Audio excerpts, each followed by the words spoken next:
It's almost spring. Can you smell it? This is a poem by E. E. Cummings called Sweet Spring.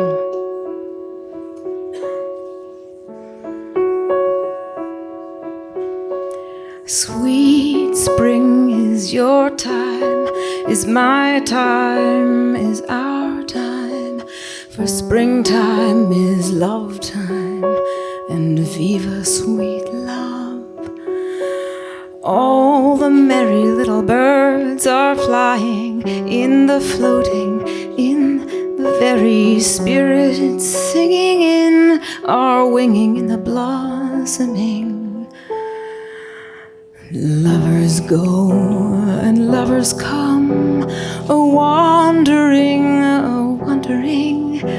but any two are perfectly alone. There's nobody else alive.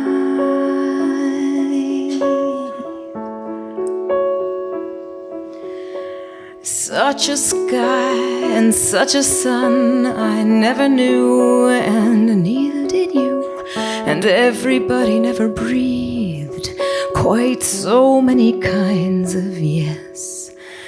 Not a tree can count his leaves, each herself by opening, but shining who by thousands mean only one.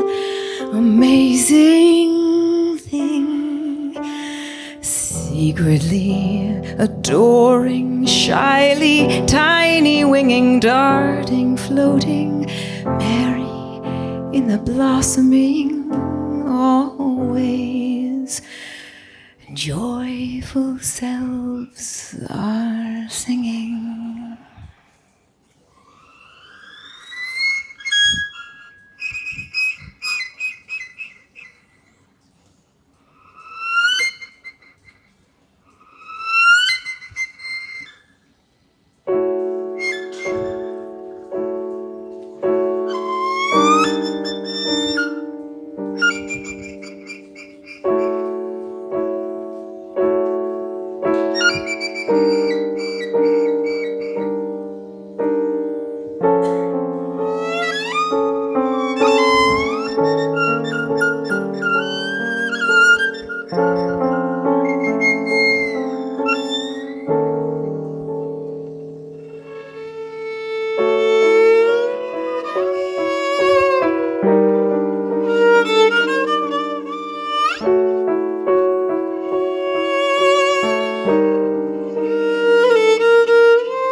Sweet spring is your time,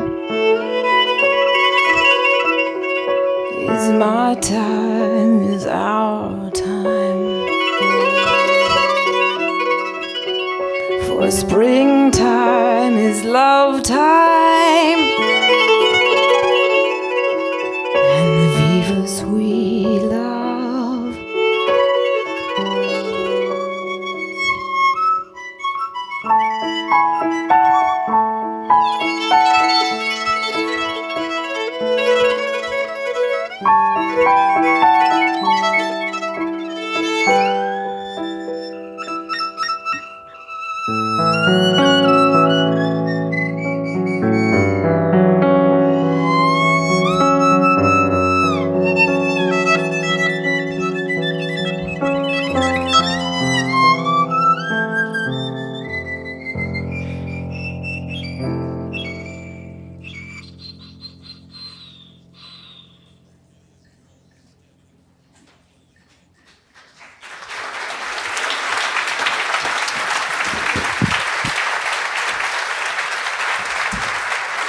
That's right. Give it up for our musicians, Carla Kielstead and Matthias Bossi.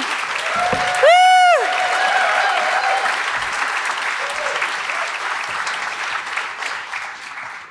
God, That was a beautiful way to start this beautiful evening in this gorgeous place. Welcome. Welcome to the Retreat Farm. Welcome to this storytelling event in collaboration with Transom Story Lab. I'm so excited to be here. Welcome spring. The sap is flowing. The roads are muddy, and we are here for it. I'm Jill Lepore. I'm a writer and I'm a historian. Maybe you know me from The New Yorker. Thank you. I'm so honored to be hosting not just tonight's amazing event, but a whole series of events with Retreat Farm this year in honor of the 250th anniversary of the Declaration of Independence. But small footnote, Vermont gets to celebrate next year too. That's right, the 250th anniversary of the Vermont Constitution, the Constitution of the Independent Republic of Vermont from 1777. Unlike other events in this series, where we'll be talking to experts, historians, and others, tonight we're going to be hearing from our neighbors here in Brattleboro. So it's my great pleasure to introduce one of our neighbors who lives in a hayfield in Dummerston. You might know him from the Hatch Space, or you might know him from Wait, Don't Tell Me. It is my great privilege and honor to ask you to please welcome the amazing, the delightful Tom Bodette.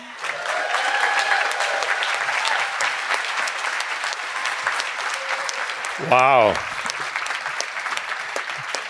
That was Jill Lepore saying my name. I am such a fanboy. I bought a whole Panda North bag full of books for her to sign tonight. There was one line that I was counting on Jill using because it was in the bio they gave her about how I live in a hayfield in the middle of Dummerston, exploring the tipping point of my tractor. And the reason I wanted that is because in 1975, when I was just kind of getting to know the guitar, my guitar god was Tennessee Sam McGee, who was like one of the best country flat pickers I could imagine. And he died that year when his tractor flipped over on him in Tennessee. And I thought, that is wonderful. I mean, that's like the classic tragic American death. And I wanted one. And I mean, it's like James Dean's car wreck or Dylan's motorcycle crash, which he lived through. And I thought, I mean, I know it's a tragedy. Here, people do die in these things around Vermont and the farms, and it's always tragic. But in my case, I think it would be pretty cool. And my career has given a lot of people an impression of me, and even though I want an obit like Tennessee Sam McGee, I think what I'm going to get is folksy pitchman dies in farm mishap.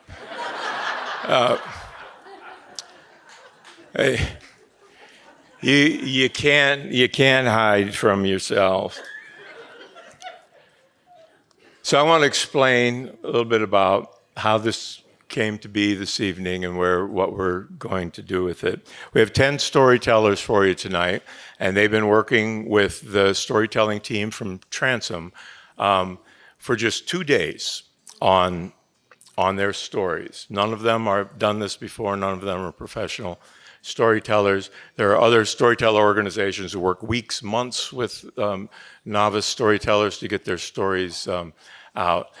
This is a remarkable set of people. We should be very proud of them to accomplish what they have, and you'll hear the results tonight in such a short time. So it's no easy task to stand up in front of a room full of people and share a story from their lives. Hell, you can hardly do it in front of your family sometimes, right? But it's exactly what they're going to do tonight. So the storytellers, the rules are they have no notes, there's no cheat sheets, and these are true stories from their lives, exhaustively researched. We've gone through them all and vetted them. Okay? We'll have 5 stories in the first half, and we'll have 5 more in the second half. They're all, like, 5-6 minutes long. We'll explain how the timekeeping works. Is Carla? Hi, Carla. She's the timekeeper. So if a storyteller starts running a little long, she's going to give a little sort of warning shot. That's a note, actually. And let me hear and let the storytellers hear what that is, Carl. So very nice. And it's just like, ooh, I should probably hurry along. And if you keep going to an annoying degree, there will be maybe a little more strident reminder. Yeah. And can you put a flatted 13th on that? And you don't want to hear that, okay? Because that never happens. I mean, that never happens. Storytellers always do it. Don't be the first. I'm just saying, okay? So the theme tonight is heart and soul, stories of being American. And now, maybe we don't all love what's going on right now, but there's a context, and I know it's a lazy writer who opens something with a Mark Twain quote, but sometimes it's unavoidable. And Mark Twain said that your government deserves your support.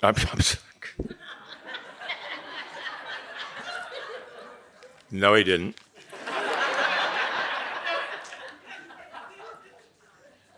I have to do it this way. Patriotism is supporting your country all of the time and your government when it deserves it. Mark Twain.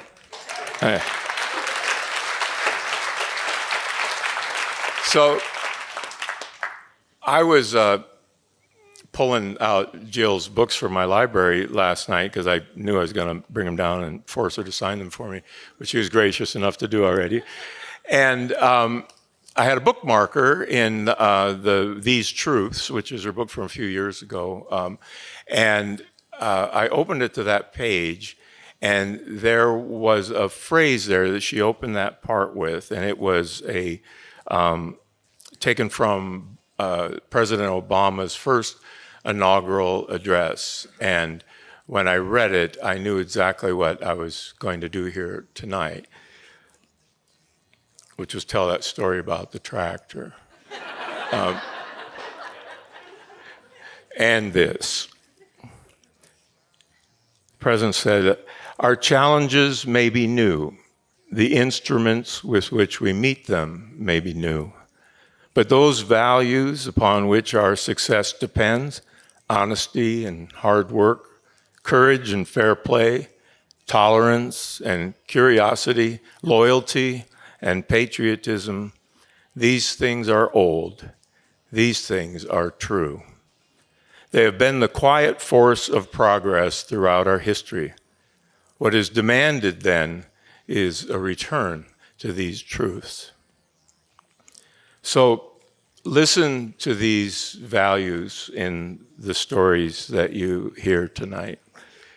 Honest, hard work, courage, fair play, tolerance, and curiosity. And let's add some additional qualities to the president's list: kindness, redemption, and love. So, thank you, Barack Obama. I thought I had a paper.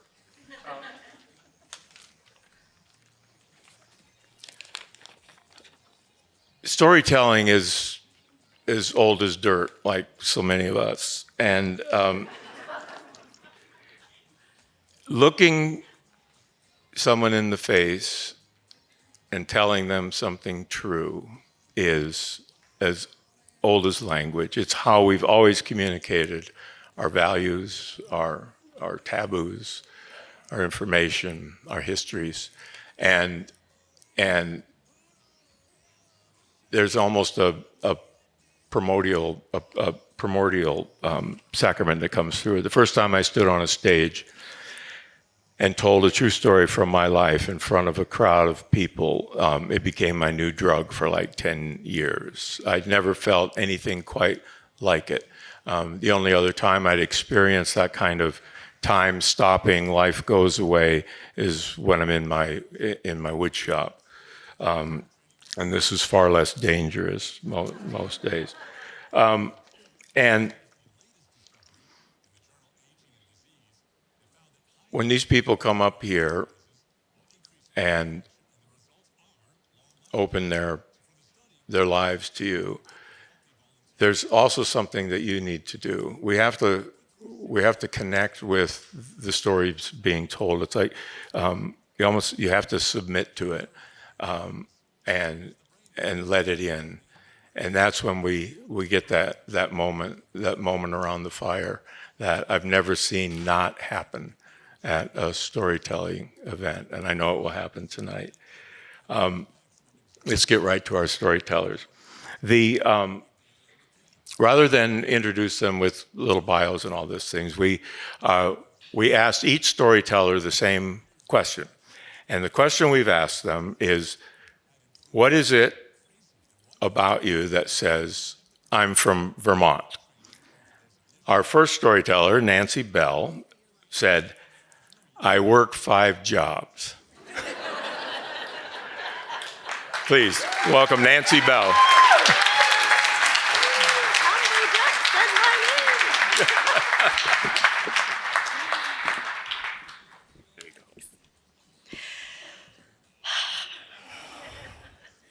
So, about 5 years ago now, I got to experience motherhood again. All the joys of colic, diarrhea, bottle feeding, you name it, up all night worrying about them, watching them while they sleep, and duct taping them into their blankets on cold nights and putting them between 2 bales of hay. Because these weren't human children, they were Jersey calves, orphaned Jersey calves. But I love them with all the mother in me. They were just as real mine. Their first wellness visit with the vet, he said, what's the plan for these guys? And I said, plan? We're hoping for survival at this point. And I found out that unlike most parents, I had to choose, was I gonna eat these? Ship them for beef? If not, it was not too soon to be thinking about education and job opportunities. So I contacted someone through Facebook. I found a great old Vermonter teamster who was willing to sell me a yoke and teach me about teamwork. When he came, we got little Gus and Odie hitched up in their yoke, and they were still sucking on my hands, little babies, and we had them all yoked up, and it was great for a second. And Gus threw himself on the ground in a tantrum. It's called the Jersey flop. They just throw themselves on the ground. And that's fine, except that he was tied to Odie, so Odie went with him. And they tumbled, because they were on a slight incline. They went over and over. And I was looking at this ball of legs and tails and head. You couldn't make head nor tail of them. They were just on the ground. And I was like, that's not supposed to happen, is it? Is that normal? Do they do that?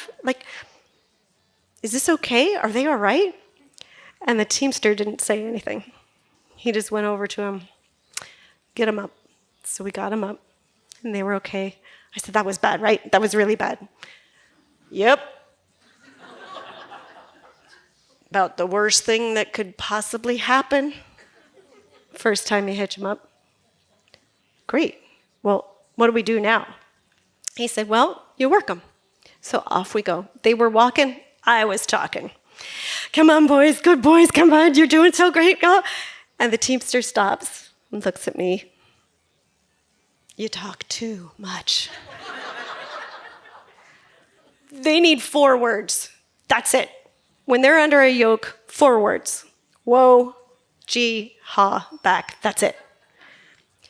So for the next couple of weeks, I got up early and I hitched him up and we took off doing our stuff. And I had to teach these boys that words matter, which was a new concept for me. Words matter. A couple weeks, this Teamster comes by to check on us, and I'm the proud mama. I can't wait to show him how much my words are mattering. Off we go for a little walk, and I say, whoa. They keep going. Whoa, whoa.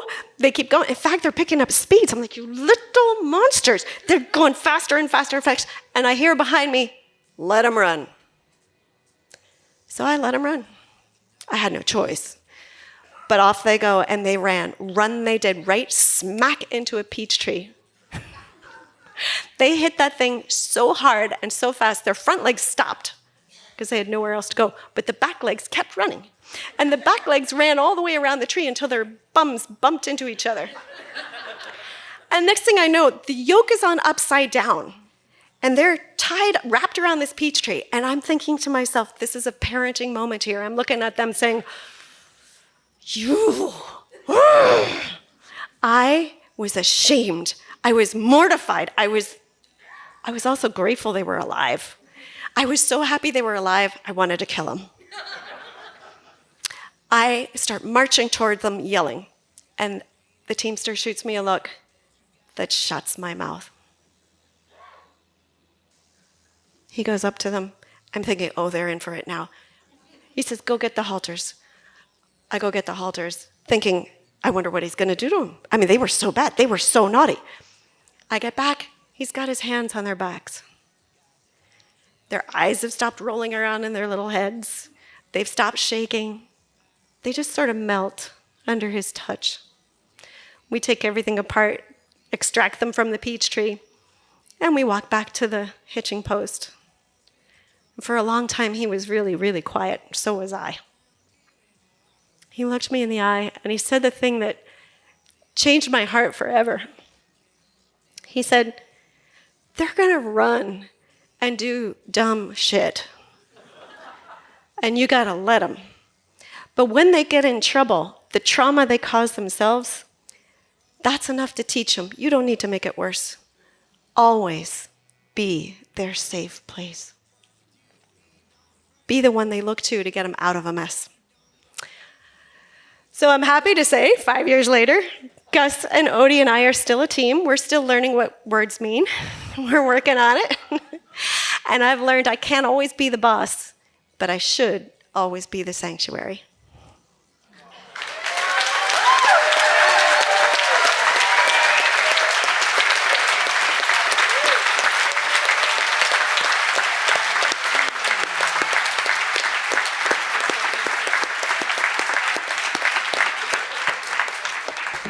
Nancy Bell. It makes you want to go back and raise your kids again, doesn't it? Our next storyteller, when asked, what is it about you that says, I'm from Vermont, said, I founded Winter is a Drag Ball 30 years ago for Vermont Cares, and it's still going. Please give a warm welcome for Reverend Yolanda.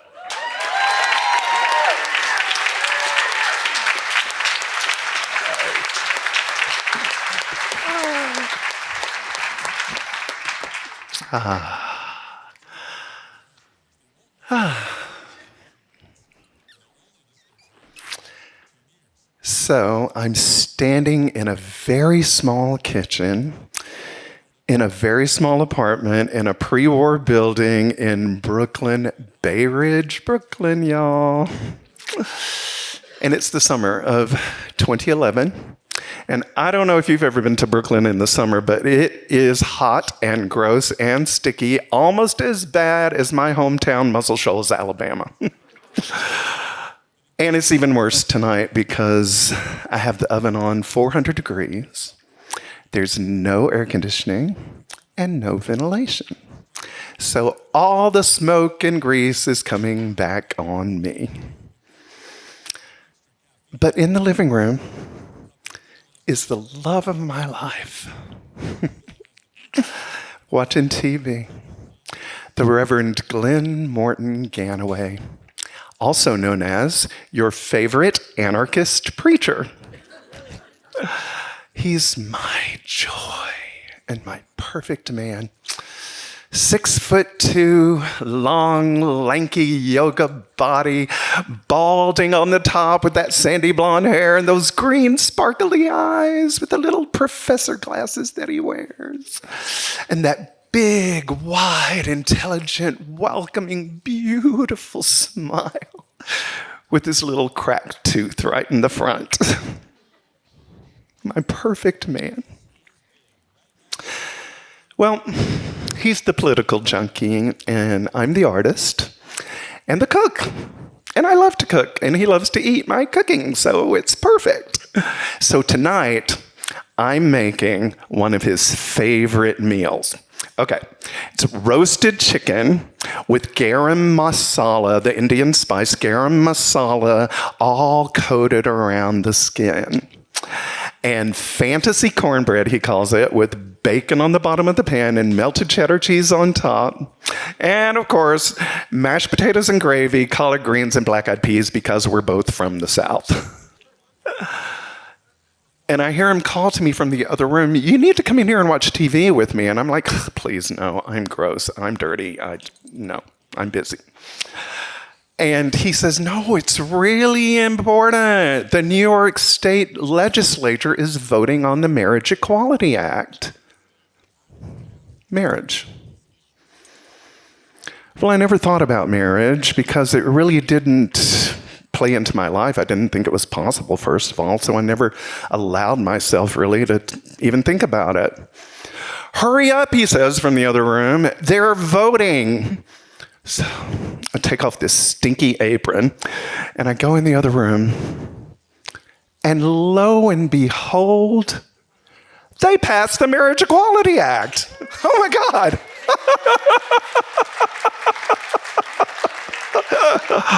It's a historic moment. So all of a sudden, Glenn falls down on his knees and looks up at me and says, will you marry me? And in that moment, I realized that he is what I've been looking for my whole life.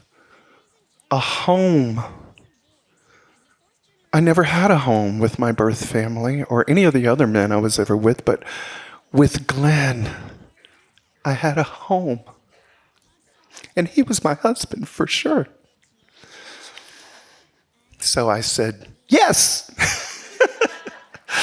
And he jumped up and picked me up in his arms and held me and kissed me and told me how much he loved me. And in that moment, all of these wedding fantasies came flooding in. I was like, I didn't even know I had these ideas.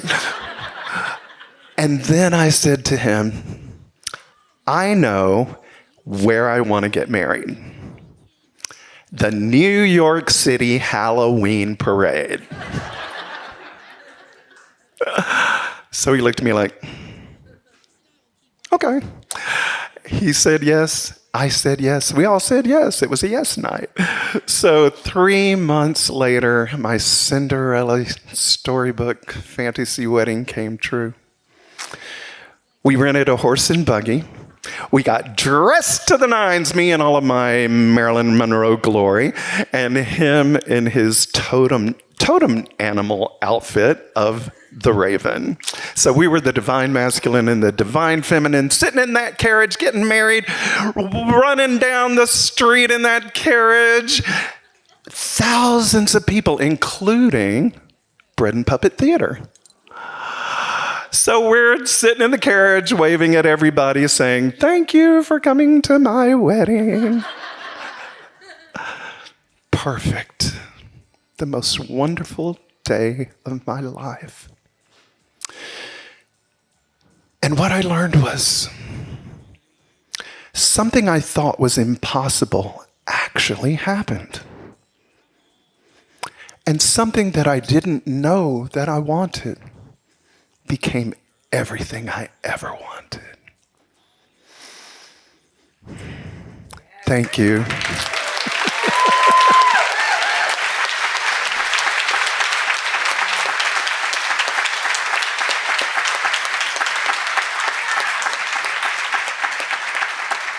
Reverend Yolanda.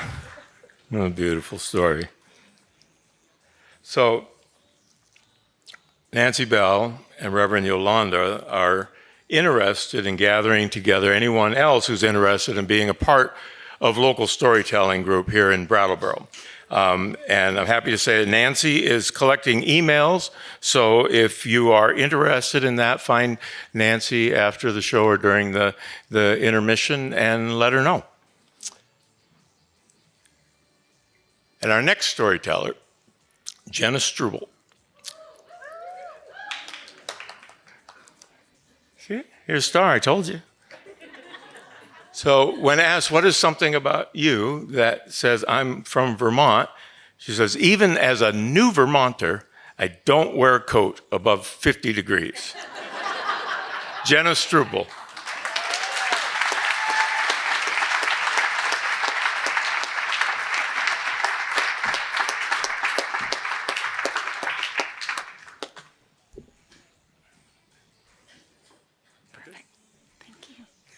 Hi, friends. I was never meant to be an athlete because when I was a kid, I would pass out across the finish line when I was running. My destiny was to be a theater kid who ran away with the circus. So at 28, I was doing wardrobe in Japan on tour with Cirque du Soleil, surrounded by the most amazing athletes on earth. And there was this bicycle culture on tour. And I was reading an article about biking in Asia, and I wondered, I'm walking 40 minutes to work every day, I'm riding my bike, I'm taking Aikido classes, I'm actually in the best shape of my life.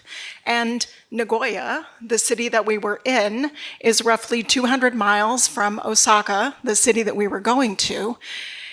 And there's 5 days on tour break, 5 glorious days. Could I turn this into a bike trip? Now, I had never done this before, so I needed to ask the experts. So I went to expert bikers and I said, how long would it take you to do that trip? And they said, 2 days. And I said, how long would it take me to do that trip? And they said, how long you want to take? And I said, 5 days on tour break. And they were like, oh, yeah, take lots of breaks. So I was ready to do it. I was surging with adrenaline. I didn't think about it too much. I started putting up flyers in the tent and asking people to borrow their camping gear. And people started to talk. And most of them were very encouraging. They were giving me advice. It was really, really great. Even an artist in the show volunteered to go with me. So we bought our maps in Japanese, we got our gear together, we plotted our route, we estimated our stops, and we thought, if we get lost, we have a compass. Japan's an island. We'll just keep going west and hit Osaka eventually. So we took off, gear, we were so excited, geared up. And Nagoya, first day out, really easy. But day 2, Mount Gozaisho was the beast. So riding up that mountain was just like torture. And I just pedaled and then stood and pedaled and then got off the bike and walked up and then got off the bike again and took more breaks. And it was hot and I was sweating and I started to panic. And I thought, we are not going to make it. We're almost out of water. I'm going to disappoint Chaz. I'm going to pass out right here and she's going to have to get help. She looked back and she saw me crying and she said, we're almost to the top. And I said, you said that 2 times already. We're not almost to the top. I think we should just hitchhike with one of these trucks we see passing by or just turn around and go back. We're not going to make it. I can't do it. And she looked at me and she said, look, you take as many breaks as you want. We're going to do this. And so I angrily kept going. And by dusk, we made it. And I looked out over all that distance we had come, and I could not believe that I did that with my body. My body was always betraying me. But here we were, having come all that way. The rest of the trip was glorious. It was such a reward. We breathed in the Japanese countryside air. It was amazing. We skinny dipped in a reservoir. We ran into locals who were very confused and concerned about us. And then even, getting lost and crashing my bike didn't take away our joy.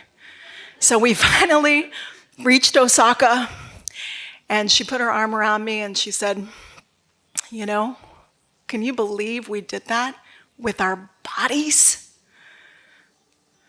Now, at 53, my body's a little bit different. It's heavier. It's going through perimenopause. And, I have limited mobility because of my knees, but it's still taking me on adventures.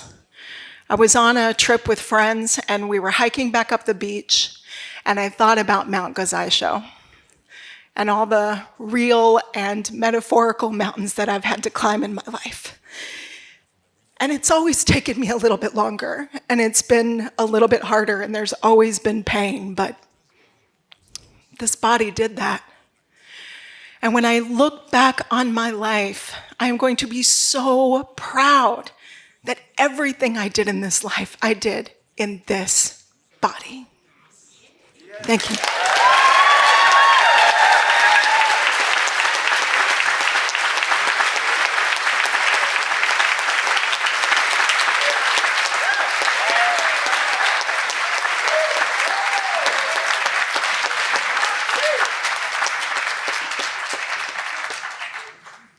Jenna Struble. Outstanding. I was thinking myself, what if there's something about me that says I'm from Vermont, and I think it's that all my clothes have paint and oil on them, like almost literally all of them. My little part of the closet is organized into T-shirts without paint and caulk and oil on them, T-shirts with. Almost every day I'm taking from the with pile, and there's hardly anything left in the without pile. What I'm wearing tonight, I don't find any oil or paint on it, but the day is not over. I often don't even know how it happened. I don't even paint that much. The oil I understand, the paint is a mystery. Think of yourself, like what is it about you? Our next storyteller, Bart Evans, he said when he was asked, "What about you?" says, "I'm from Vermont, a man after my own heart. He lives in Vermont because we never have to get dressed up, and he never does." Welcome, Bart Evans.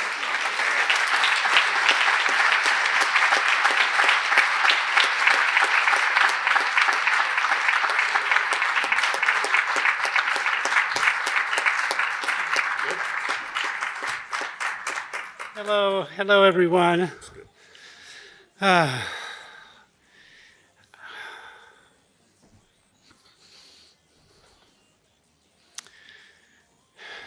When my husband, who's in the audience tonight, who can support me in this, started to go to Al-Anon, I thought it's time for me to do something about my drinking. I was sick. It was 2014, and I was sick and tired of being sick and tired. The alcohol and drugs were getting the best of me. They were stealing my soul away from me, and I knew that I had to do something. If I didn't do something, they were going to win, and I was going to be gone.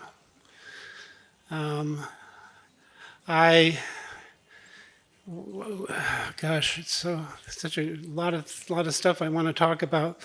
I had lost so much in my life through my addictions. I had lost friends, relations. I didn't respond to emails, phone calls. I was ensconced in my room with my substances. They were my best friends, and they had stopped working. A friend drove me up to a rehab facility up in northern Vermont near Burlington. And when we drove into the compound, there were a group of men playing this game. They were throwing rocks on top of a sloping metal roof and seeing if they could get one to fall into the coffee can on the ground. My friend said, "Oh boy, this looks like a prison yard to me." It was a prison in a way. It was a locked facility, but it was a prison that I wanted to serve my time in so that I could come out free. I decided I was going to take advantage of what was there. I was there. I needed to be somewhere, and because I couldn't do it on my own.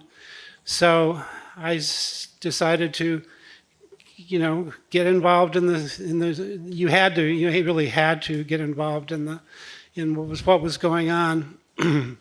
There were two different groups of people at this facility. There were people with mental health challenges, and there were people with addiction challenges.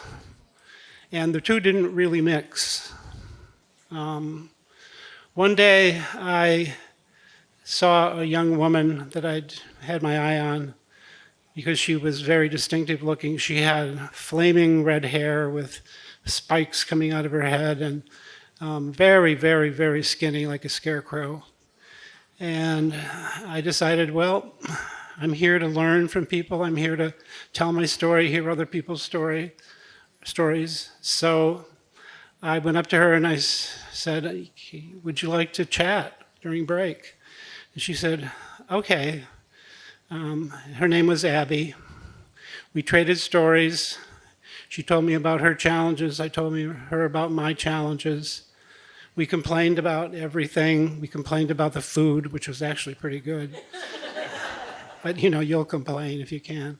And and the colossally boring therapy things we had to go through, like the joys of making gratitude lists. How it'll change your life if you start journaling. We were our own, support system. The hell with the rest of the world. However, there were very, very dedicated people there. One guy I was in a session with, he was all guys. He was a former shock jock on a radio station in Hartford. Tough cookie. Nothing got past him. His challenge to us the first day was to write a letter to our addictions and tell them what they'd done to us. So I got into it. We all got into it. Me and the other guys, the other substance abuse guys. I wrote down about lying, stealing, hiding bottles around the house, just about how it had really changed a person who was very outgoing and loved people into a person that just wanted to stay at home and drink. And what really started the tears were thinking what it had done to a beautiful relationship that was going on. I don't know how many years at the time, but we were soulmates. But things can separate soulmates. By the end of it, I was sobbing. He was the head guy was smirking, and I was sobbing openly in front of these guys. These tough cookies. They ended up sobbing too eventually. So it was time after 5.5 weeks for me to get out of there. And I was terrified. I was frightened and terrified because I knew that the substances that I liked were out there. They were in Brattleboro. They were everywhere. They were down the street. They were across town. They were a short drive to the New Hampshire liquor store. So I decided that I had to do it. I was scared, but it was time to go home. As I was leaving, getting ready to leave, the nurses told people that I was leaving, and I'd made some, really good friends while there. I looked around. I looked over at the group of people, and there was Abby. And I thought, well, this is a little scandalous, but I'm going to do it anyway. I walked over to her, opened up my arms, hugged her. It was an unsanctioned hug. You weren't supposed to touch people. And I said, Scarecrow, I think I'm going to miss you most of all. Ta-da!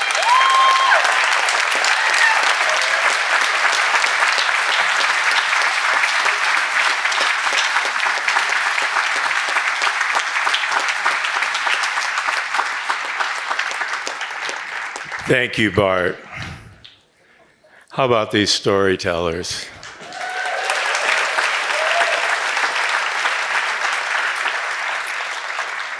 Two days. I want to say a few words before we go to intermission about the people who made this possible tonight and been working with these amazing storytellers, and that's the folks from Transom. Transom is a nonprofit storytelling organization. It's based here in New England, and it's been helping people learn how to tell true stories for more than 25 years. It's almost all radio in the beginning, and they train audio producers, journalists, anyone who has something real to say. And you've heard their influence everywhere. If you're public radio listeners, shows like Radio Lab, This American Life, even half the producers on Wait, Wait, Don't Tell Me, at one time or another came through Transom and took workshops there, or at least shared their work there and worked with the wonderful critique process they have. So some of the good folks at Vermont Public got their start at Transom, and I think some of them are here tonight as well. So it's these seed organizations like Transom who there's a sea of talent out there, an ocean of talent, and a planet of stories. And so you need to have these portals like Transom who can attract these people and send them off where we get to experience them. So if you'd like to support their work, and I really think you do, don't you? Head to transom.org or find Sophie after the show. Sophie is here from Transom. Sophie, can you stand up so people can see who you are? I can't see you. There she is, right there. So find Sophie and just say Transom. I also want to say that Transom works internationally, but it's run by a Vermonter from Norwich. So we're going to take a 15-minute intermission. So what? Oh my goodness. Oh my goodness. You know,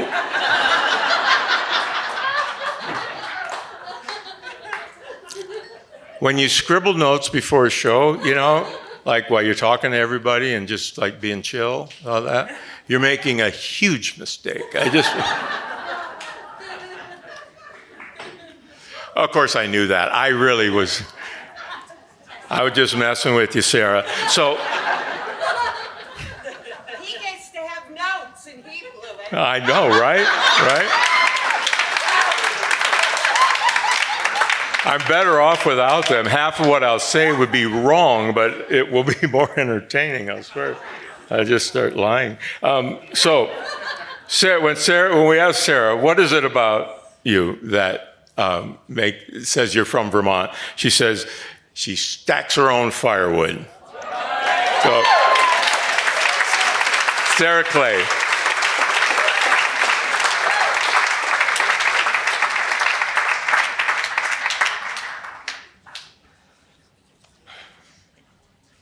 It was 1961. I was 8 years old. We were moving to Oak Ridge, Tennessee. Dad had taken a church there as co-minister. We were almost there and stopped at a gas station. I always had to pee, so I ran around to the side. The sign over the first door said whites only. It was locked. The sign over the next door said colored. There was no door, only broken fixtures and years' worth of filth. We got to Tennessee. Dad preached equality and justice. There were hate calls during the nights, hang-up calls just for harassment. Sometimes the phone at church would ring and someone would say, "Roy, you better get down here before somebody gets hurt." Dad would go down and he could calm a crowd somehow with his integrity, his intellect, and his deep commitment to nonviolence. We were in Oak Ridge for 5 years. In 1966, we moved back to the Chicago area. I was 12. And word came of a march starting up in Mississippi.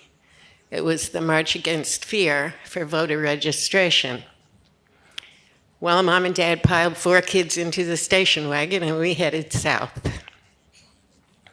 Next morning, we joined the march. They recruited Dad to drive the ambulance because the staties had been taking people's driver's licenses away. It was hot. It was dusty. It was so hot and dusty. We marched along the road. Workers in the cotton fields would stand and wave as we passed. There were hecklers in pickups with gun racks on the back, who drove too close. One truck slowed to a crawl beside me, and the woman in the passenger seat screamed out, "Are you gonna sleep with that N-word tonight, you little white whore?" I didn't really know what that last word meant, but I knew I was seeing the face of hatred. Immediately, I was surrounded by big black men who wished me further onto the shoulder. And the grandmotherly woman behind me said, "Honey child, you don't pay them no mind. You just keep on singing." And sing we did. The music was essential.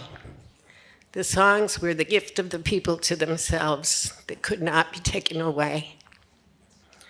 We stopped at a little farmhouse that had a well pump out front. By then, we were 200 strong. We were at the pump getting a drink when a voice said, "Roy, Jean?" It was Andrew Young. He and Dad had been friends at Hartford Seminary in the early 50s, and he often slept over at our house in Oak Ridge when he was traveling through the South. Of course, he couldn't get a room. He said, "Wait right there a minute. There's someone I want you to meet." And he went into that little farmhouse, and he came out with Dr. Martin Luther King. As we were being introduced, Dad said, "Kids, you remember this." By the time that march ended, over 4,000 people had been registered to vote in little towns along the way.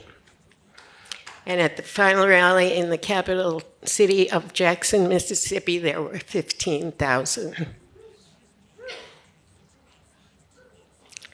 My parents are my heroes. Mom is still protesting at age 96 in all kinds of weather.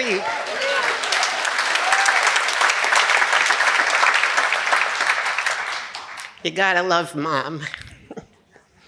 They taught me to always stand up for peace and justice and to always keep hope. The arc is long, but it does bend. These days, the arc is especially long, but I try to keep hope.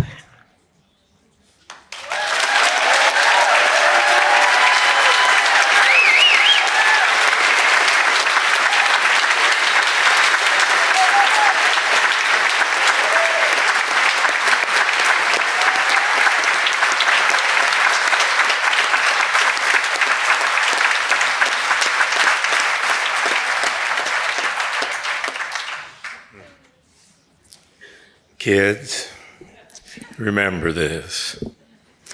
We are going to take that 15-minute break now. The bar is open. Go say hello to somebody you don't know, and we'll see you back here in a little bit. Hi, everyone. Thanks so much for coming. My name is Mike Roberts. I'm Director of Community Engagement here at Retreat Farm. Thank you. I just wanted to say a few things and talk about the four co-presenters of this program along with Transom. But I did want to say a little bit about Retreat Farm in case this is your first time here or in case you already know about it. I'm still going to tell you. So if you've been around here, you know that one of our goals is connect people to the land, connect people to one another. It's a crazy time in our country right now. I feel like maybe they're all crazy times, but here we are. We're all alive now, so it's crazy. And I feel like rural communities are feeling the brunt of some of that craziness more than most. So what we're trying to do here is create a space where people can come together and communicate and have discussions and listen to music and eat great food and drink good beer, maybe do some art, get out on the trails, and of course, feel our shared humanity through storytelling tonight. So thanks to our storytellers for doing this.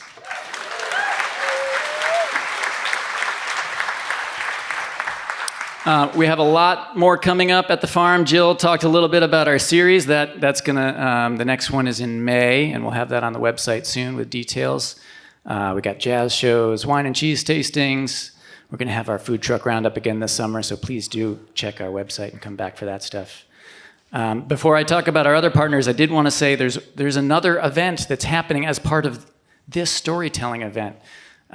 When we were last here in December, someone said, "Where are all the young people?" And we've failed to get them again. Where are all the young people? They're sleeping, I think. Oh, there's young people. Hi. Okay, so cool. Okay, but what we're going to do, so on April 20th at Brooks Memorial Library, Transom is going to hold a radio storytelling workshop for kids 8 to 18. It's going to be really cool.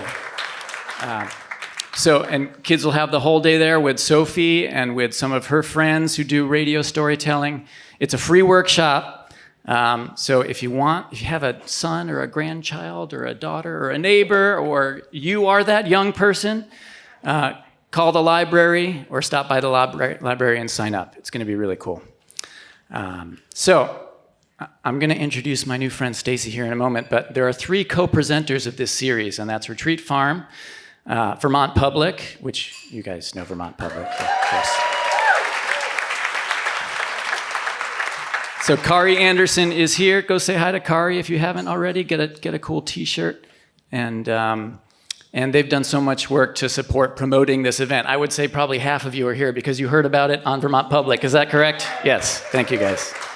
So the third partner that we have is Vermont Community Foundation, and I want to just introduce Stacy Fagan, who's going to just say a few words about Vermont Community Foundation. Thanks. Thank you, Mike. Good evening, everyone. You know, connection for me, connecting in place for me is usually about the ordinary things. It's showing up for a homebound neighbor and offering your companionship. It's showing up at the chicken barbecue for the volunteer firefighter fundraiser. It's mucking out your neighbor's basement when it's flooded. It's how we show up for each other and how others show up for us. It's also evenings, extraordinary evenings like this one, that matter so much in how we deepen our connection with our neighbors and in the place that we call home. So it's in that context that we are deeply honored and so proud to be sponsors of this event series and to be partnering with our friends at the Retreat Farm and Vermont Public. So thank you for having us here tonight.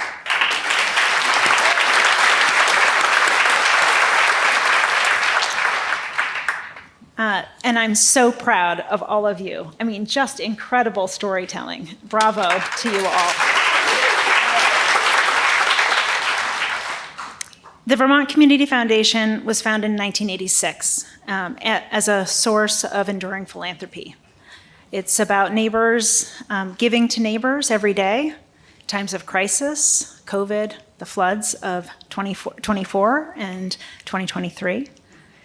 And it's also about investing in our local communities, strengthening the connections that we have, investing in Food Connects, Root Social Justice Center, the Retreat Farm, Brattleboro Arts, the River Arts Gallery, the places that you frequent every day. Our mission at the Vermont Community Foundation is to give you the resources that you need to convene where our neutral third-party space can be most helpful, and to show up when things are challenging and when you have vision and opportunities that need support. Last year, $80 million in grants and community investments went through the foundation across Vermont. And that was made possible, yes, thank you. But that $80 million is made possible because of folks like you, people who look to the foundation to facilitate their philanthropy and who leave a legacy through the foundation. So we are only as strong as the folks who believe in us to help continue the work of strengthening communities in Vermont. So with that, I just say simply thank you for investing and entrusting all of your resources to each other, and for partnering with us, and for building tremendous organizations like the Retreat Farm, like Vermont Public, and to all of the organizations that so many of you sustain through your leadership and your volunteerism. Thank you so much.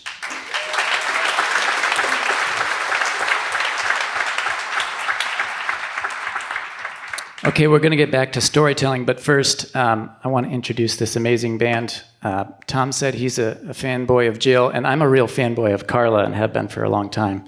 So happy to have these folks here. Carla Kielstedt, Matthias Bossi, Rabbit Radio.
got what you like, what you have, what you make. You make what you need, what you find, what you are. You are what you eat, what you crave, what you see. You see what you think, what you know, what you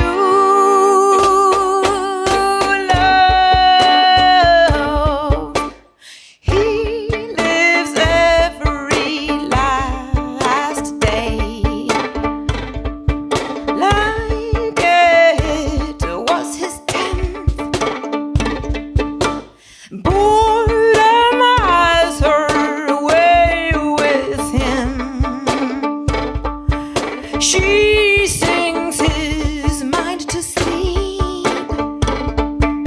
I kiss you and you fall apart. I kiss you and your narrow heart. I kiss you and you fall apart. I kiss you and your broken heart. You fix what you need, what you build, what you grow. You grow what you read, what you learn, what you know. You know what you live, what you fight, what you feel. You feel what you breathe, what you love, what you leave.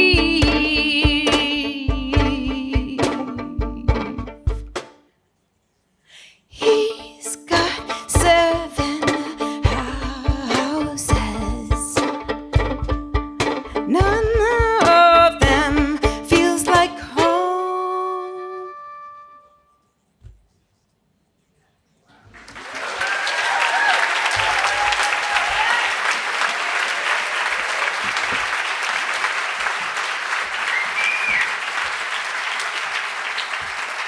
Carla Kielstedt and Matthias Bossi. Before we start, everyone remember to turn their phones off for the second act. Huh. They say there are no second acts in American life. And here we are. Who are they anyway? You know, I've lived in 3 places in my life, basically 3 small towns, with a couple brief exceptions.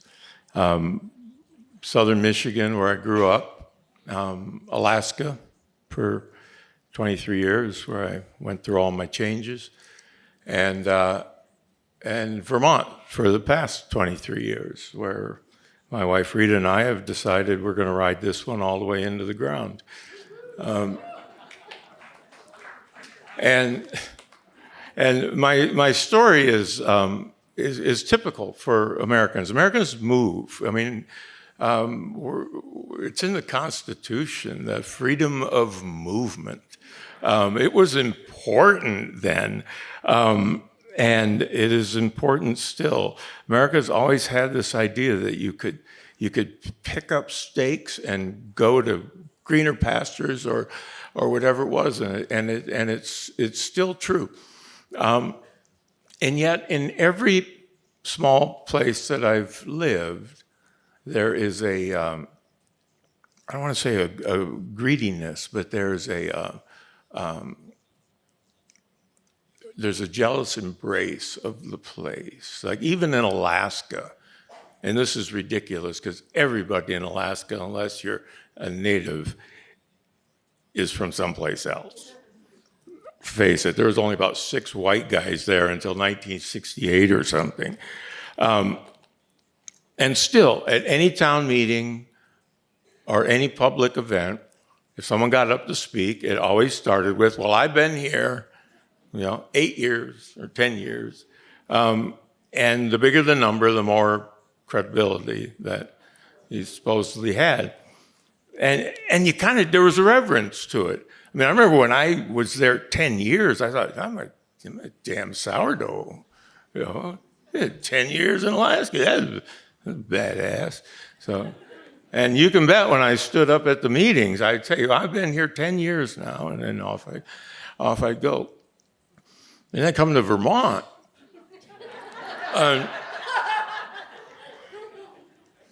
And it's like the farm next door was founded in 1753, and the patron of that farm, Dwight Miller, who's since passed away, he and his wife, Gladys, were the first ones up the driveway to welcome us to town. And she had a pie, and he had a bag of apples. And he was looking out at our field, which was once part of the Miller Holdings, and he said, we were going to grow peaches up here in '88.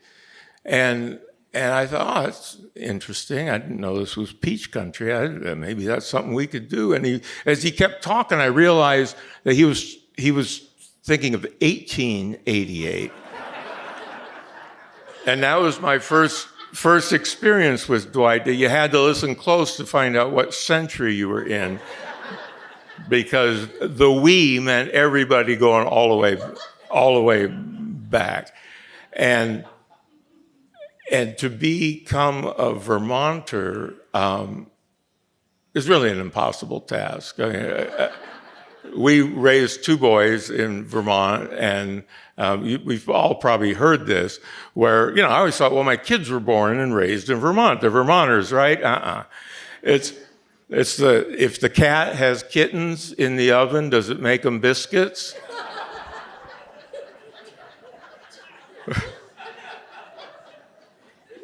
What can you do?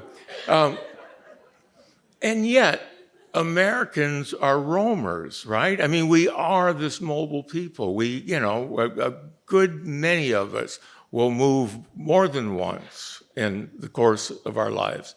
Like I say, I've lived in 3 lovely places. I've been very fortunate. I love them all. It broke my heart to leave each one of them. This one will be especially heartbreaking.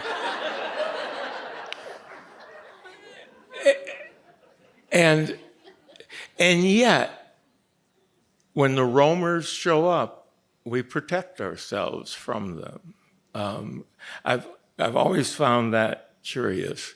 I served on the Dummerston Select Board for 7 years, and you're kind of making decisions for people who don't think you have a right to make decisions. And so I got in a lot of these conversations, and finally, after being hollered at a meeting by a local, who was basically, I've lived here all my life, and so did my father, and so did his father, and what right do you have to come in here and blah, blah, blah. And I realized, and I was thinking about it later, that what he was saying is, you have no idea what this place means to me. And once I got that, it stopped bothering me, that whole thing. It's just, that's what they're saying. They just don't know quite how to say that. That's what I believe. So this next storyteller, I think, is also new to Vermont, because what we asked her, when we asked her, something about you that says, I'm from Vermont. She said after 4 years, she made an active decision to walk to town in the snow. Please welcome Miranda Dupree.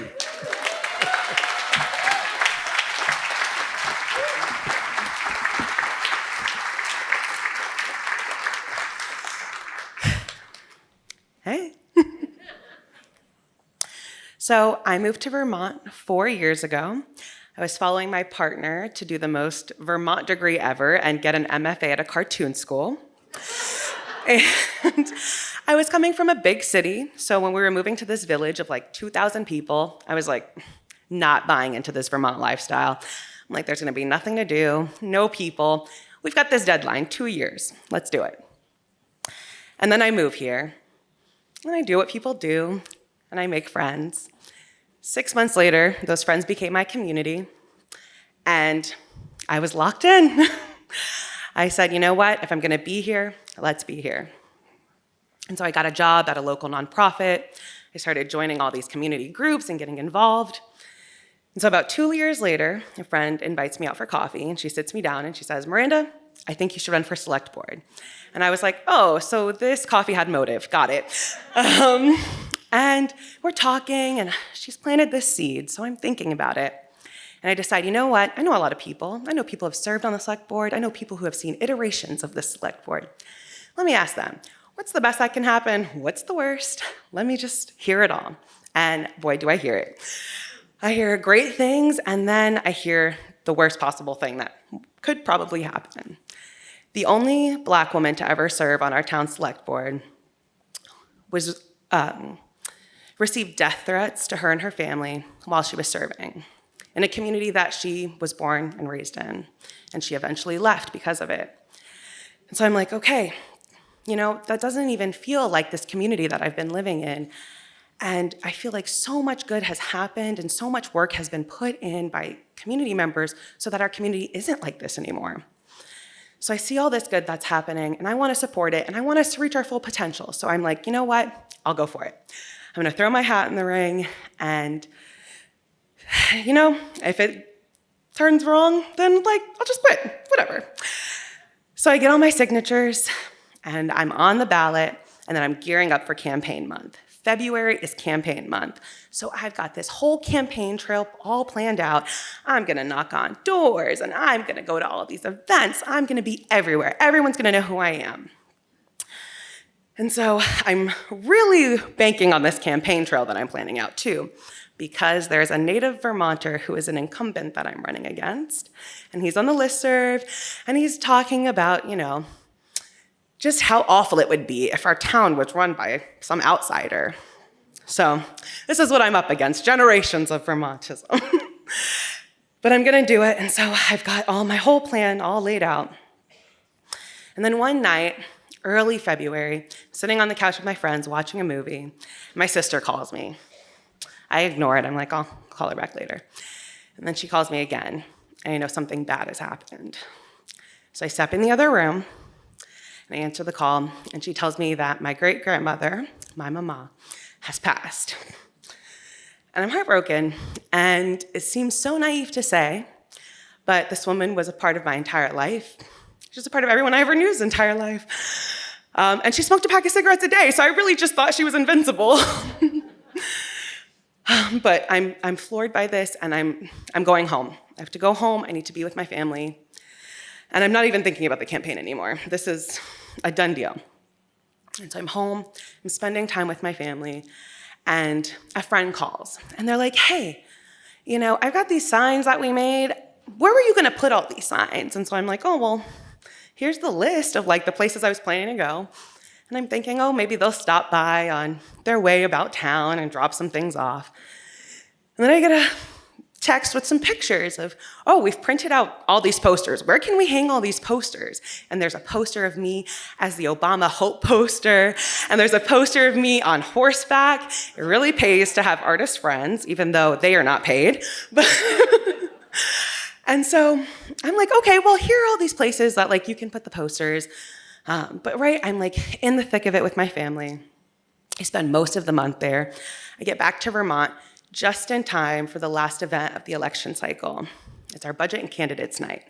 So I'm standing at the front, and I'm shaking people's hands, and I'm saying, hi, I'm Miranda, I'm running for select board.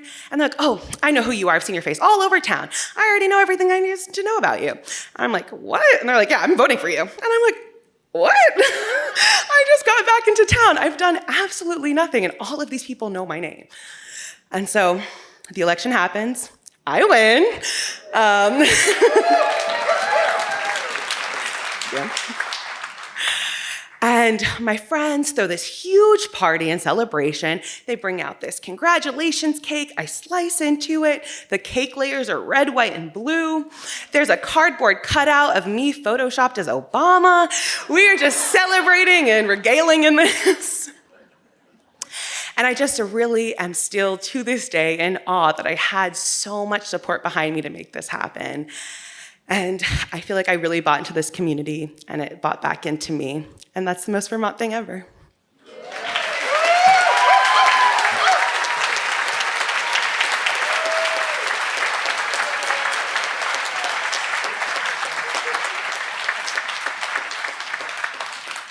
Miranda Dupree.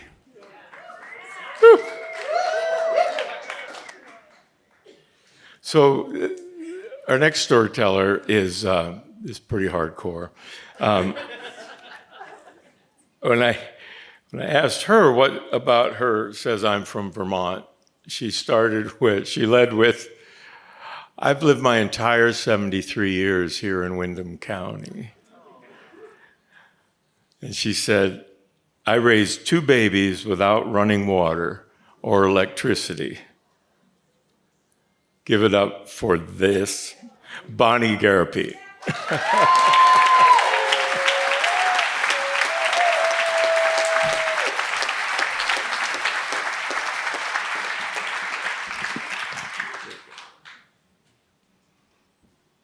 Okay, I better make sure I see you. I'm really nervous.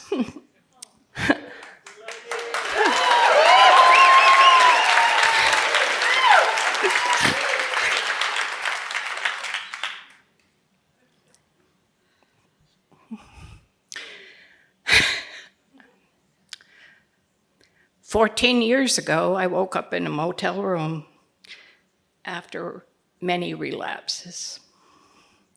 It was disgusting, the most disgusting place I'd ever been in my life.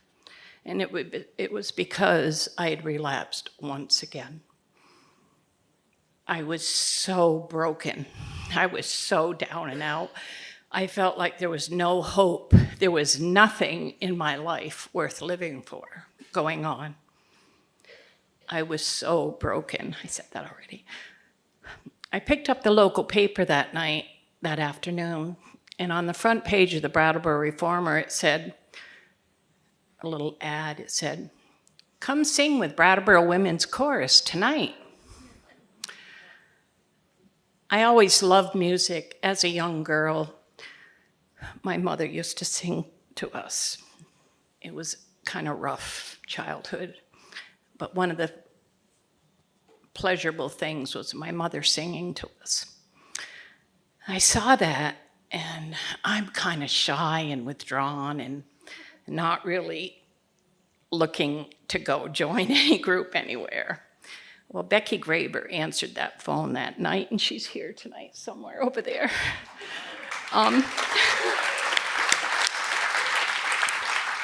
And I said to her, I think I might like to come down and sing with your group. And she said, "Oh, well, we start tonight. We'd love to have you come right down." And I got in my car, and I'm driving down to All Souls Church in West Brattleboro at the time, and I'm thinking to myself, what the hell are you doing, Bonnie?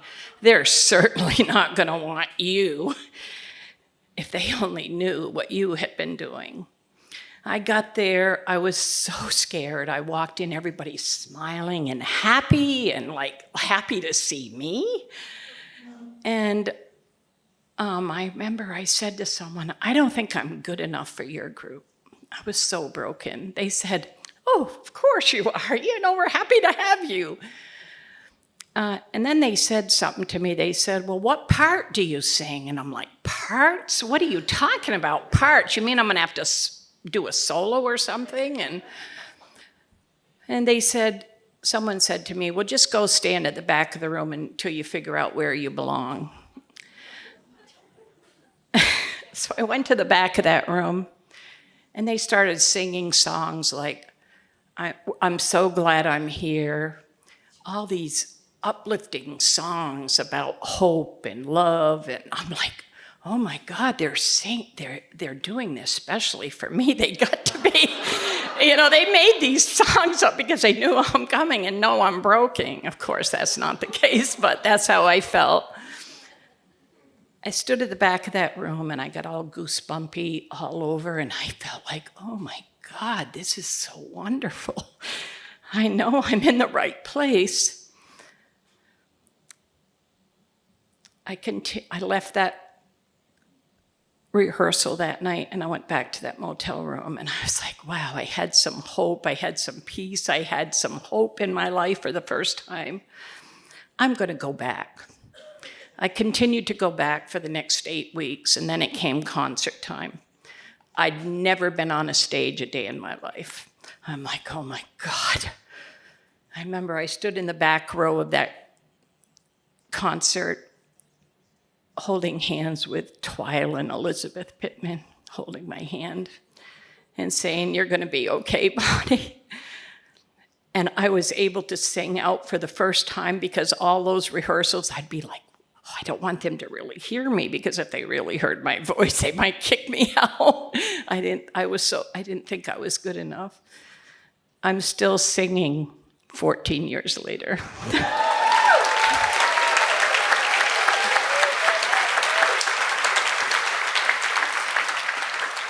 For the first time in my life, I feel I have community. I have women in my life and people in my life that love me and support me for me and who I am. My life is second to none today. I have a wonderful partner. I have a beautiful home in Vernon, Vermont, and I'm not living in downtown Brattleboro anymore. Not that there's anything wrong with that, but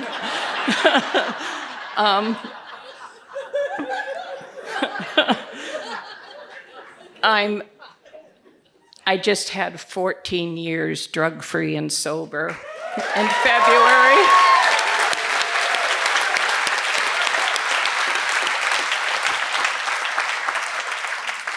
And I'm so happy to be able to share my story with each and every one of you and give someone hope. Thank you all.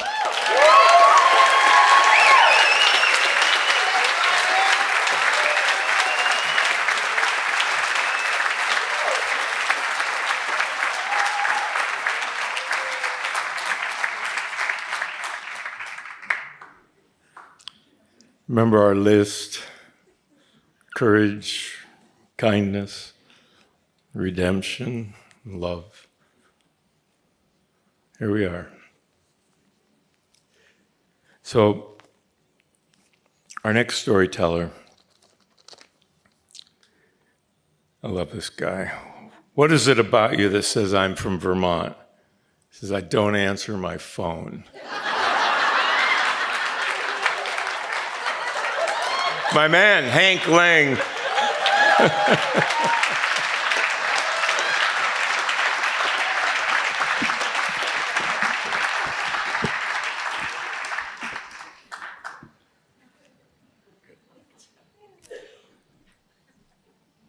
December 1953. My mother waddles into the obstetrician's office with a note taped to her belly. It reads, "Please open by Christmas." It appears that if I could be birthed before the end of the year, she could get a tax deduction. My dad, Richard, was keen on naming me after him. His friends called him Dick. And I am forever grateful that my parents spared me the embarrassment of being called Little Dickie. My nickname, Hank, would turn out to have its own taxing burdens. My first week of kindergarten, I'm on the playground waiting my turn to climb the monkey bars. And two taller boys come up to me, look me over, and say, "Is your name Hanky?" And I say, "No, my name is Hank." Well, the next thing I know, I'm being chased around the playground by a mob of kindergartners going wild, all screaming, "Hanky, hanky, handkerchief, hanky, hanky, handkerchief," trying to wipe their noses on the sleeves of my shirt. Whew, I sprint for all I'm worth to get away. I'm breathing so hard, I feel an asthma attack is imminent. From behind, I sense a snotty kid is closing in. Frantic, and with a surge of adrenaline, I get a second wind. I realize I'm going to be able to avoid his snot rocket. So later that day, I'm home. I ask my mom about being teased. And she offers some advice and tells me I have to stand up for myself, to look those bullies who are taunting you in the eye, and to say, "Sticks and stones may break my bones, but names will never hurt me." So armed with that sage advice, into the schoolyard conflict I marched. Sure enough, the very next day, the biggest bully issues the rally cry, "Hanky, hanky, handkerchief," and the assault is underway. Determined to hold my ground, I stand tall, and I strike my Superman pose. And steely-eyed, I declare, sticks and stones may break my bones, but names will never hurt me. Well, I await the response. A barrage of playground rocks gets launched in my direction. I duck, I dodge, I flee from the hellfire. It strikes me as funny now, but it sure wasn't any fun back then. You know, beyond the warfare of bully warfare, or beyond the bully warfare, I had more to endure in my schooling. I was left-handed, a late bloomer, youngest in my class, and by the fourth grade, it was very clear I was slower than the other kids. I could hardly read. I was bad at math. Making scissors cut, couldn't do it. And tying my shoelaces tightly was a problem too. Being born left to make your way in a right-handed world, you got to sink or swim. I had my mom, who was there for me always, to keep me afloat. Every night after supper, at the kitchen table, we worked the problem. Flashcards endlessly flipped, sounding out words, vocabulary, arithmetic, addition, subtraction, multiplication. It was excruciating. In addition, I was sentenced to 2 years of hard labor in summer school. I served my time on the inside while all my friends were playing on the outside. Let me tell you, it's no fun on the inside. Well, as you know, time can make a difference in all things. As I carried on, I started to catch up and even surpass many of my classmates in academic achievement.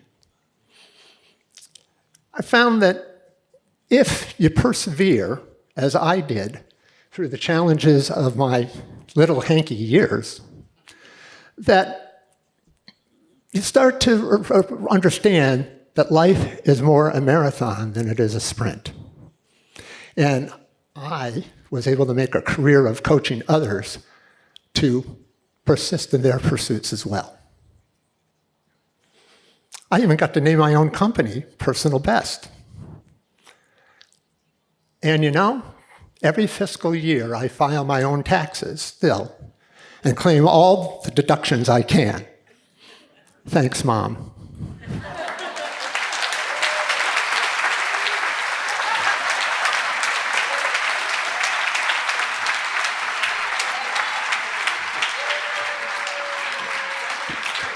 Handkerchief Lang.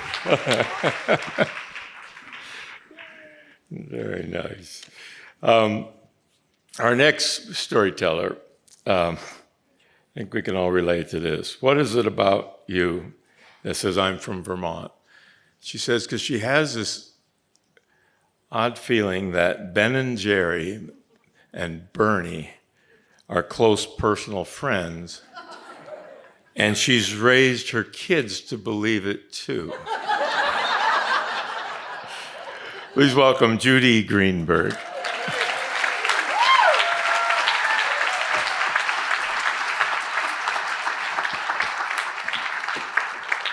Thank you.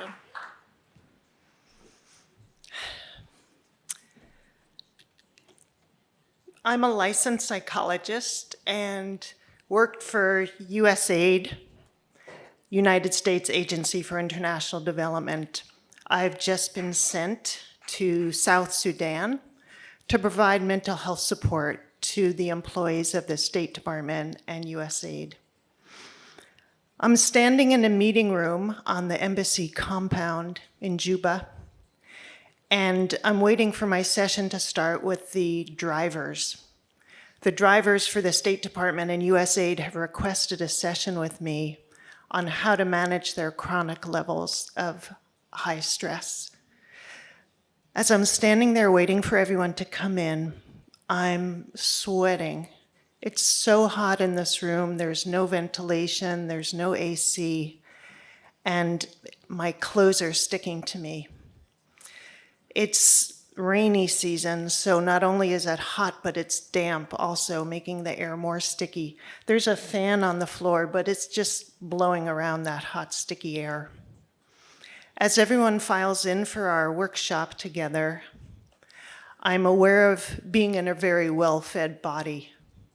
South Sudan is a country where 50% of the people are starving, and the drivers who come in for my workshop are stick thin. The drivers are the folks at the embassy and at USAID who drive the US ambassador around the capital city and around the country, as well as other State Department and USAID employees. And they drive in vehicles that have 2 American flags stuck on the front of the vehicle, and either an emblem of the US State Department or an emblem of USAID on the side of the cars. And as a matter of course of their daily job, they get shot at. So I am a real psychologist. I've studied trauma and healing for over 25 years. I've studied with some brilliant neuropsychologists. I have lots of experience and expertise. But at this moment, as I'm standing there, I start to get a feeling in the pit of my stomach that I don't know what I have to offer. I feel like I got nothing. These are folks who've grown up in refugee camps and lived through a brutal war. They have whole lives full of trauma, and I don't know what I have to offer them. And as I start to sink into my own feelings of doubt and fear, I try and pull myself out by thinking about my grandparents. All 4 of my grandparents were immigrants here from Russia, Jewish immigrants, and they landed here in the US to be in a safe place.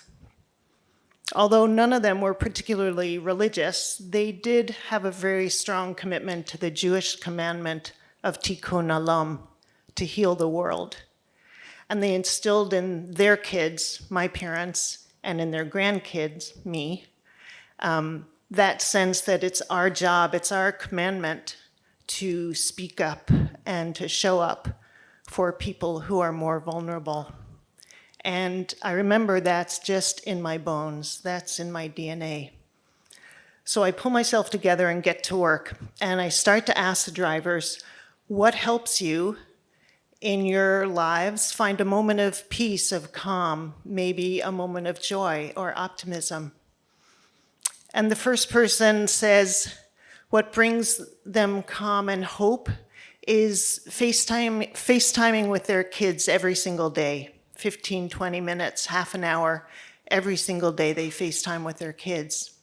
In South Sudan, those people who can have sent their kids out of the country to Nairobi or Kampala to be safe, because this is a country with no functioning government, but it has 17 highly armed guerrilla groups that roam around seemingly with no constraint and are extremely violent. Another person says what helps them feel better and lower their stress is a really good cry and just letting themselves cry it all out. And almost immediately, the person sitting next to him jumps up and literally grabs his head and said, "Oh my God, crying stresses me out so much. I can't stand it when people cry." And so I said, "Okay, so what works for you?" And he said, playing loud music, especially at night. It drowns out the sound of the machine gun fire.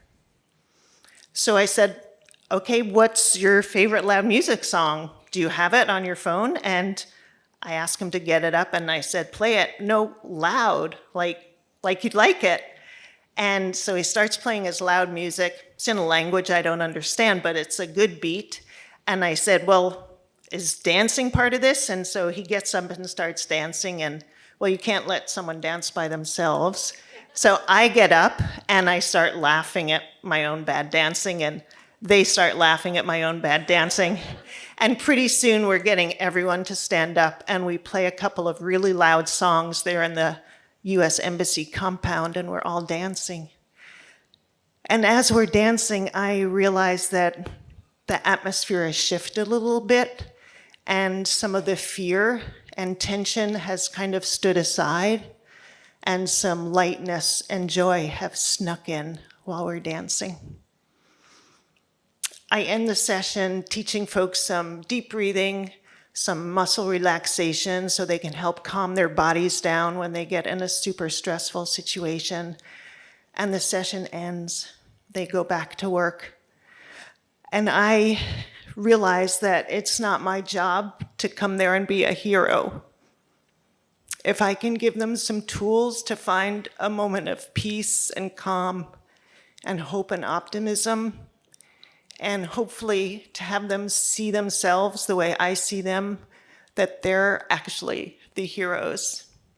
And my job and my great honor and privilege is to support them.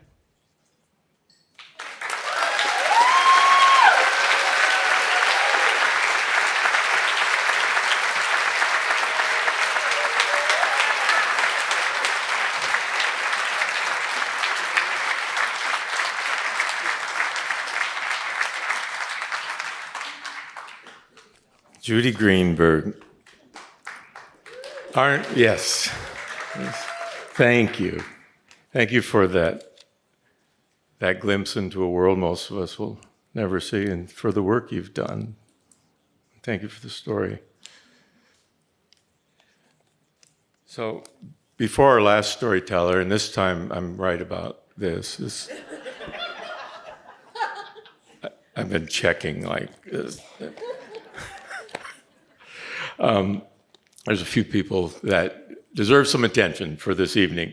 First and foremost, Carla Kielstedt, Matthias Bossi, our musicians. Everyone at the retreat farm, especially Mike Roberts and Buzz Schmidt, thank you for putting this together in this lovely venue. Vermont Public and Vermont Community Foundation for their support of this event. The incredible Jill Lepore, the inimitable Jill Lepore. Our Transom team and the storytellers wanted to make sure they were going to get thanked tonight. That Meg Bowles, Vicki Merrick, and Sophie Crane. They did there. Yeah.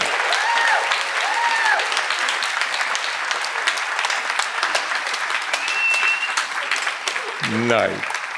It's a nice, tight show, and that doesn't happen by accident.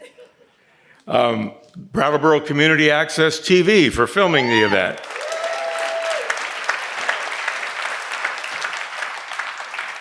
Watch for us in the Emmys next year. Our sound engineer, Wyatt Andrews. A good sound engineer is the one you never notice. And, of course, all of you. This would be very awkward without you. And thank you for circling up with us around this fire. So our next storyteller is, I'll just say what his answer to the question of what makes me laugh. What about him says, I'm from Vermont.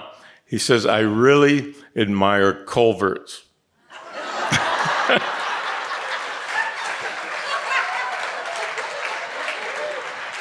Please welcome Lee Halpern.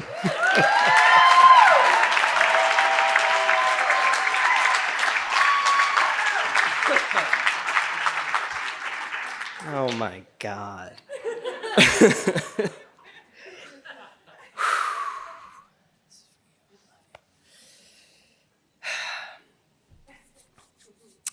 I walked down that hospice hallway with its hospital beige walls and the Christmas decorations still up until I saw my grandmother's name on a door. I hadn't seen her in 5 years. Now, my grandma was Asian Betty White.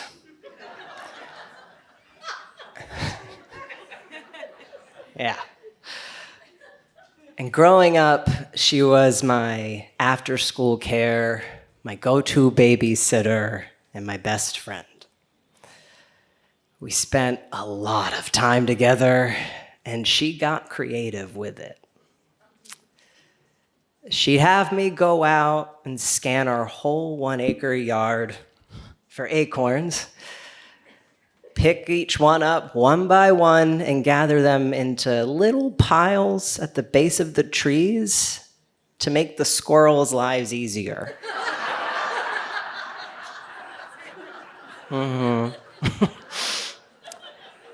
She taught me to shimmy when I was 5 years old. And when we ran out of things to do, she'd just pull up a couple of comfortable chairs in front of a window, and we'd sit next to each other in silence, just watching cars go by, until one of them was my mom's coming home from work. Her favorite songs were Christmas songs. She listened to them all year long. And she loved Joy to the World most of all, because her name was Joy. But like all kids, I outgrew the need to be babysat. I went to college, and in my junior year of college, I figured out I was gay. And a few years later, when I started my gender transition, that's when my mom got really nervous. She said, "You can't tell Grandma. Grandma's not going to understand. She'll blame me, say it's proof that I was a bad mother." I went home that Thanksgiving, and Grandma wasn't there. My mom just said, "Nana went to your cousin's for the holiday." But pretty soon the ruse became obvious when there'd be 2 separate Christmas dinners, 2 separate Easters, 2 separate birthday parties.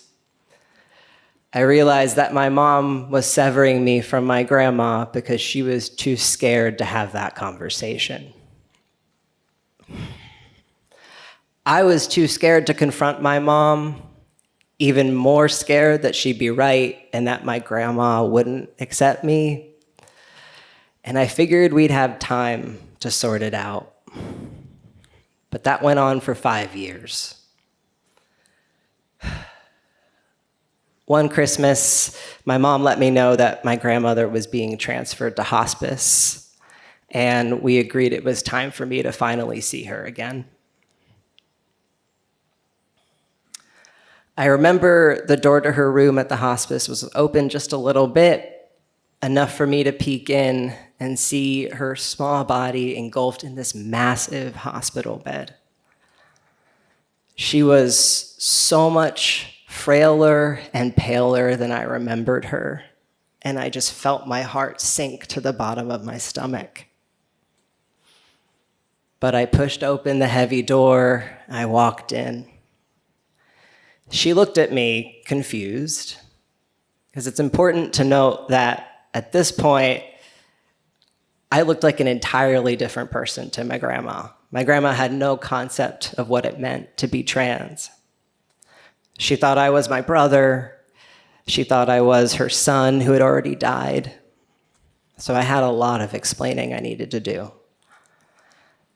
I pulled up a chair next to her, sat down, I grabbed her hand, and for the next 15 minutes, her and I shared a simultaneous 5-year life reunion and a Trans 101 crash course.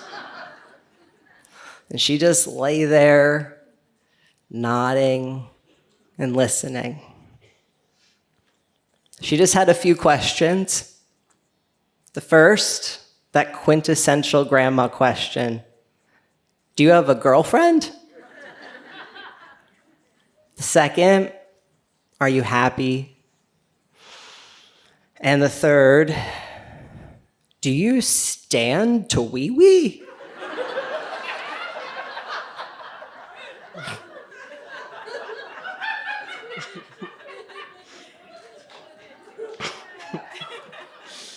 Yeah. And that was that. She just adjusted. And when we were done talking, I got in bed with her, curled up next to her. She pulled me in close, and I felt so big and so small at the same time. She ran her fingers through my hair, and she called me her baby boy.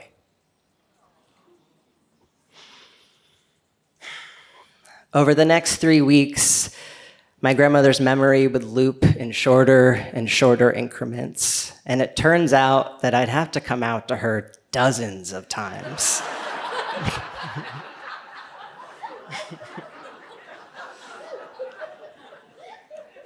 But after each one, she was totally fine.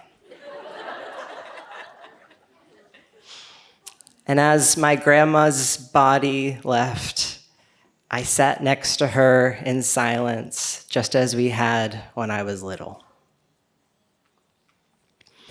She died holding an amethyst rock I'd given her.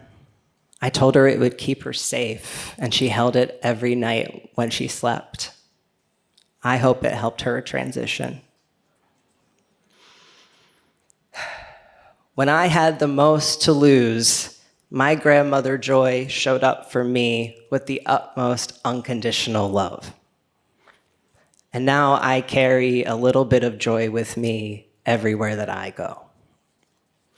It's my hope that for all of us, especially in difficult times like this, that we can remember that joy still exists in whatever way joy shows up for you.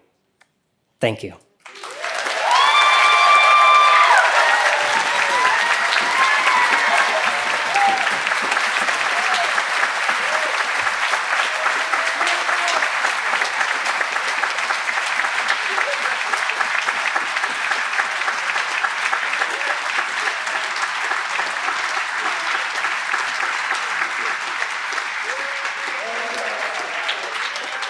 Lee Halpern.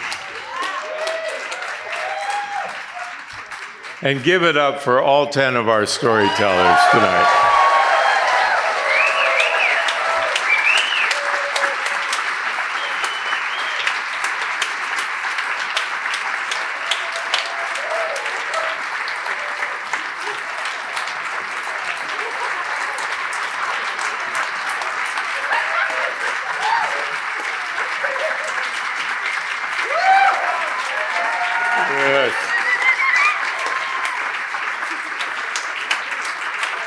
That's right.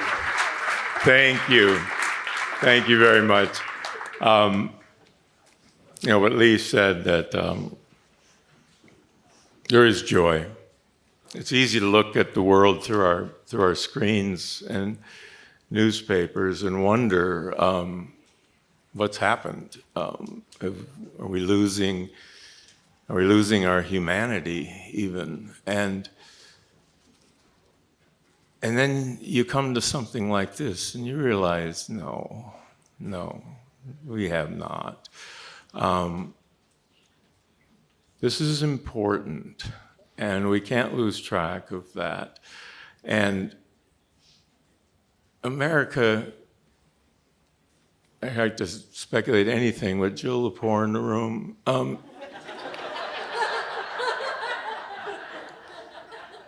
America survives because it's kind of crazy.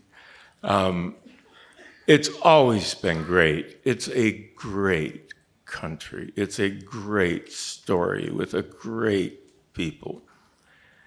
And I truly believe in that. And to make it a great again, that part I don't get. Because I thought, what happened to it? What happened to it? But doing things like this and appreciating that our humanity and our good nature is still here with us. And we are a great people. And we're not perfect. We're not perfect. But when we do something like this for a few hours, I think we're more perfect. So thank you very much for coming. Carla and Matthias are going to play us out tonight. So thank you very much for your support, and drive safe on your way home.